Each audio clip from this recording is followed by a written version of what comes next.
Selamat datang di seri Edukasi Digital. Pada kesempatan hari ini kita akan membahas mengenai DevOps dan Kubernetes. Nah, ini kaitannya erat dengan microservice ya. Jadi bersama saya dengan Dr. Gunawan Wang. Pada kesempatan ini kita akan mereview buku DevOps with Kubernetes karangan dari Hideto Saito. Ini ada 3 pengarang di sini. Nah, ini buku ini cukup bagus untuk dijadikan buat teman-teman yang sedang lagi belajar mengenai microservice. Pembahasan buku ini saya bagi tiga bagian, yaitu part 1 mengenai Introduction to DevOps dan Kubernetes. Yang kedua, kita akan melihat tentang automation dan tools. Dan yang ketiga adalah bagaimana aplikasi Kubernetes di Amazon Web Service dan Google Cloud Platform. Untuk topik pembahasan, kita akan mulai dari software development lifecycle. Jadi kita akan lihat bagaimana perbedaan antara tradisional pengembangan software dengan model pengembangan di microservice. Kemudian yang kedua adalah kita lihat tentang software delivery di cloud. Kemudian ada MVC design pattern di sini. Kemudian ada teknologi web service, microservice, dan kita akan lihat perbandingan antara monolith dan microservice. Bila kita lihat tentang tradisional pengembangan software, ini dimulai di tahun 1990-an ya, yaitu pada saat kita mengembangkan aplikasi software itu selalu dimulai dari requirement. Jadi bagaimana kita mendapatkan kebutuhan daripada user, kemudian habis itu kita melakukan desain, kemudian implementasi, habis itu kita melakukan verifikasi akhir, mungkin kita melakukan coding di sini, kemudian kita melakukan maintenance. Kemudian kita melihat bagaimana tren berkembang, yaitu dengan pemanfaatan agile and electrical delivery. Jadi pengertian electrical delivery ini ya seperti satu aliran listrik ya, suatu aliran listrik yang sirkular. Nah, metode ini memiliki kelebihan dalam hal incremental, jadi pengembangan aplikasi, pengembangan software itu bisa bertahap, kemudian iteratif, kemudian agile model itu bisa antisipatif, bisa sesuai langsung dengan kebutuhan, dan bisa deliver langsung ke pelanggan dengan cara yang sangat cepat. Jadi kalau kita lihat di sini, mulai dari kita membuat planning, membuat implementasi, testing, kemudian bisa rilis, kemudian bisa langsung dapat feedback, kemudian dimulai dari planning, implementation, dan seterusnya. Jadi tidak perlu seperti metode waterfall yang tradisional, kita harus menunggu semua baru bisa dilakukan secara bertahap-tahap. Kalau ini kita bisa lakukan secara iteratif. Kita akan lihat bagaimana tentang delivery software di dalam cloud. Jadi saat ini penggunaan cloud itu menjadi populer, dan rasanya saat ini semua aplikasi itu sudah berbasis cloud. Nah, tentunya kita perlu cara delivery software yang bagus ya di cloud. Nah, kita mengenal ada istilah virtualization technology and software defined network. Ini dua terms yang lagi populer kalau kita berbicara cloud computing, yang akan membuat server mesin menjadi dynamic. Kemudian kita lihat di buku ini menarik membahas tentang 2 studi kasus, yaitu di Amazon Web Service dan di Google Cloud Platform. Nah, di review buku kali ini saya tidak akan membahas secara detail, tentang konfigurasi. Nanti teman-teman bisa lihat di bukunya bagaimana men-setting kombinasi tersebut. Jadi cara konfigurasinya lebih mudah dan dengan mampu menangani infrastruktur yang cukup dinamis. Nah, sekali aplikasi diinstal, kemudian bisa jalan di server, maka software dan service delivery cycle-nya juga akan bisa langsung digunakan dengan cara yang cepat ya, dalam beberapa hari ataupun beberapa minggu. Jadi ini yang membedakan kalau kita mendeliver software di era waterfall. Nah, dengan metodologi yang baru ini memungkinkan bahwa dengan melakukan coding kita bisa mengendalikan satu infrastruktur. Jadi bisa infrastruktur as a service, atau biasanya kita kenal sebagai infrastruktur as a coding di sini. Nah, configuration management tool support not only operating system atau virtual machine, tapi juga bisa infrastruktur cloud. Nah, ini sangat membantu sekali bagaimana kita otomatisasi, bagaimana setup cloud infrastruktur ini menjadi lebih mudah di dalam satu file konfigurasi. Jadi kita membayangkan adalah satu konfigurasi yang kita setup melalui CLI, Command Line Interface, dan ini kita bisa konfigurasi lewat VPC, ya, Virtual Private Circuit. Nah, di sini ada server-server, ada subnet-subnet yang terlibat di dalam.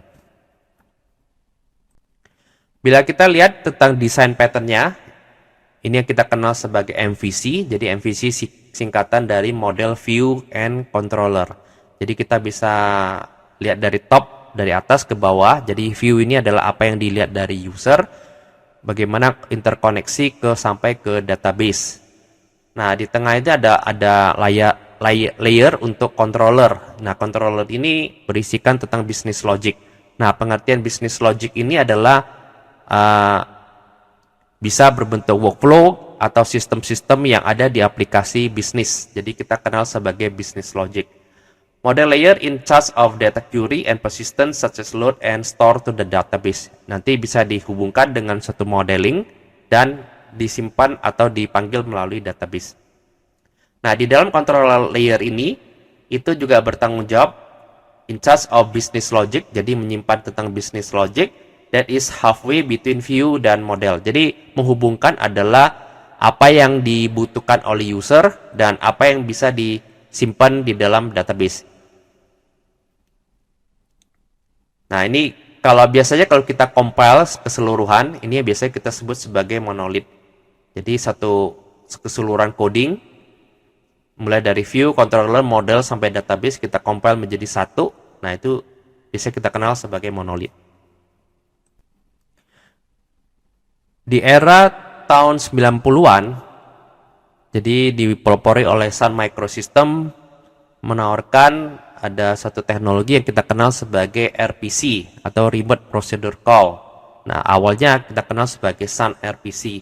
Nah, memungkinkan apa? Memungkinkan user dari jarak jauh melakukan akses ke modul. Nah, RPC ini salah satu populer dari Sun RPC ini adalah mengimplementasi tentang network file system.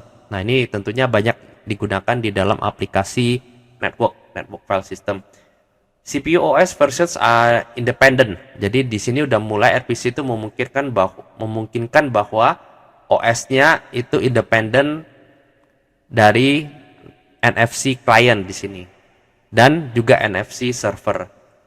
Karena semua itu dikontrol dari Sun RPC. Nah, pada saat itu juga Sun juga mengintroduce tentang Java, bahasa Java. Nah, aplikasi untuk RPC ini kita kenal ada Java Remote Method Invocation. Cara kerja Java RMI ini yaitu RMI compiler, yaitu mengenerate yaitu stub code, kemudian yang menghubungkan tentang remote Java process to invoke the method and get result back. Jadi cara bisa jarak jauh ya, jadi jarak jauh di remote bisa diakses method kemudian mendapatkan hasilnya dipanggil kembali. Kemudian di tahun 2000 kita mengenal istilah ada web service. Jadi web service di sini sudah menggunakan protokol SOAP, Service Oriented Application Protocol, yaitu penggunaan HTTP dan SSL sebagai data transport. Jadi menggunakan XML sebagai data presentation and service, definition web service description language, kemudian ada penggunaan tentang Universal Description Discovery and Integration UDDI sebagai registry service untuk menjalankan aplikasi web service. Nah, namun pada perkembangannya karena keterbatasan daripada sumber daya, jadi pengembangan dari web service berbasis SOAP tidak banyak diterima oleh pengembang. Kemudian di tahun 2010-an, developer mulai mengembangkan utilisasi CPU dan bandwidth daripada jaringan. Jadi bagaimana untuk membuat suatu aplikasi coding dan sistem infrastruktur yang lebih mudah dan memungkinkan pengembangan software aplikasi juga lebih cepat. Jadi di sini developer ini melakukan hal-hal sebagai berikut. Jadi by making HTTP, SSL, TLS, SSL, TLS ini adalah protokol untuk security sebagai standar transport. Kemudian HTTP, Hypertext Transfer Protocol method untuk create, load, upload, delete operation. Jadi memungkinkan bahwa metode HTTP itu melakukan create, bisa meng-create atau load, bisa upload atau melakukan delete. Kemudian by using URI sebagai resource identifier. Contohnya misalnya user ID 123 sebagai kita bisa tulis dalam slash user slash 123. Kemudian penggunaan JSON ya. JSON JavaScript Object Notation sebagai standar data presentation. Nah, di RESTful Design ini cukup banyak diterima oleh pengembang-pengembang software dan menjadi de facto standar dan dari aplikasi terdistribusi. Nah, RESTful Application ini juga memungkinkan bahwa any programming language itu berbasis HTTP. Jadi sudah aplikasi apapun nanti bisa didasarkan berbasis web.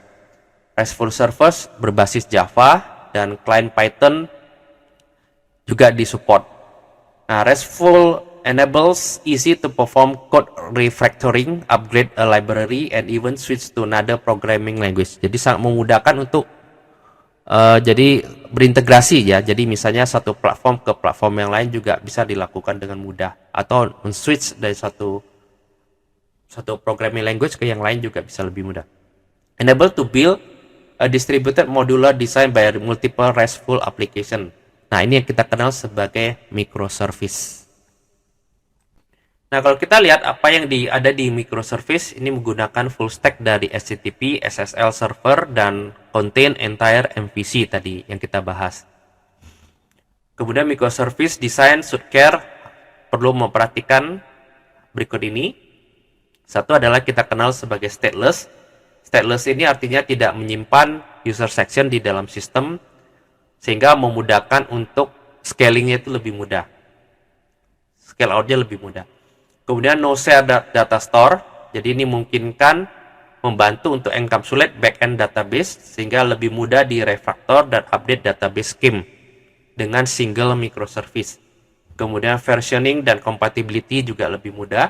Kemudian integrasi untuk continuous integration dan continuous delivery juga lebih mudah.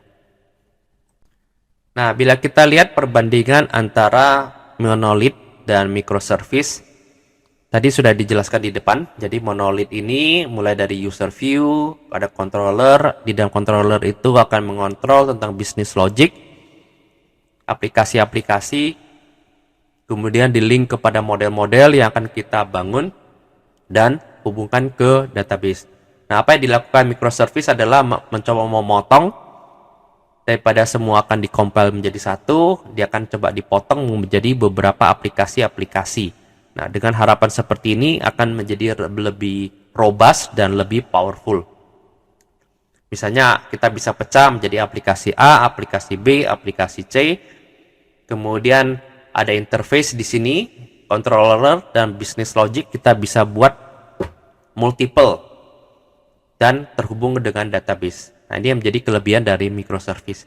Jadi memungkinkan proses pengembangan software juga bisa lebih cepat, proses delivery juga lebih cepat tanpa harus menunggu secara semua sistem itu jadi. Selanjutnya kita akan membahas tentang automation dan tools di part kedua. Nanti kita akan lihat bagaimana peranan DevOps di sini dan tools-tools yang digunakan.